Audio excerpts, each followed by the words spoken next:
பண்ணல. ஏய் ஒத்துக்கறேன்டி, என் love failure தாண்டி.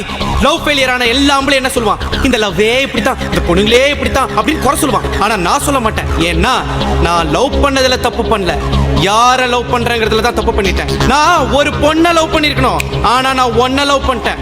என் லவ் ஃபெயிலியர் ஆயிடுச்சுங்கிறதுக்காக சோகப்பட்டு பாட்டு தண்ணி அடிச்சுட்டு தாடி வளர்த்துட்டு ரோட்ல சுத்த வந்துச்சா, இல்ல என்ன லவ் பண்ண பொண்ணு விட்டு போயிட்டாங்க அவளோட என்ன சேர்த்து வைங்கன்னு சொல்லிட்டு போலீஸ் ஸ்டேஷன் வாசல்ல இல்ல கோர்ட் வாசல்ல போய் நிப்பன் பாத்தியா? சிங்காண்டி ஒன்னு சொல்றேன், நல்லா கேட்டுக்கோ. வாழ்க்கையில நம்மளுடைய ஃபர்ஸ்ட் லவ் ஜெயிக்குதா தோக்குதாங்கிறது முக்கியம் இல்ல, லாஸ்டா நம்ம சாகும்போது நமக்காக ஒரு லவ் உண்மையா இருந்துதாங்கிறதா முக்கியம். எனக்கு இருக்கும். கண்டிப்பா நான் திரும்ப லவ் பண்ணுவேன். உன்னை விட சூப்பரா அழகா நச்சுன்னு கும்முன்னு ஜம்முன்னு ஒரு பொண்ணை நான் தேடி போக மாட்டேன். அந்த ஆண்டவனா பார்த்து கொடுப்பான். அவளோட சந்தோஷமா வாழ்ந்து காட்டல நான் பல்லுவங்கிற பல்லவன் இல்லடி. நான் பாக்குற லெஃப்ட்ல விட்டா ரைட்ல திரும்பிக்கும். வரட்டா?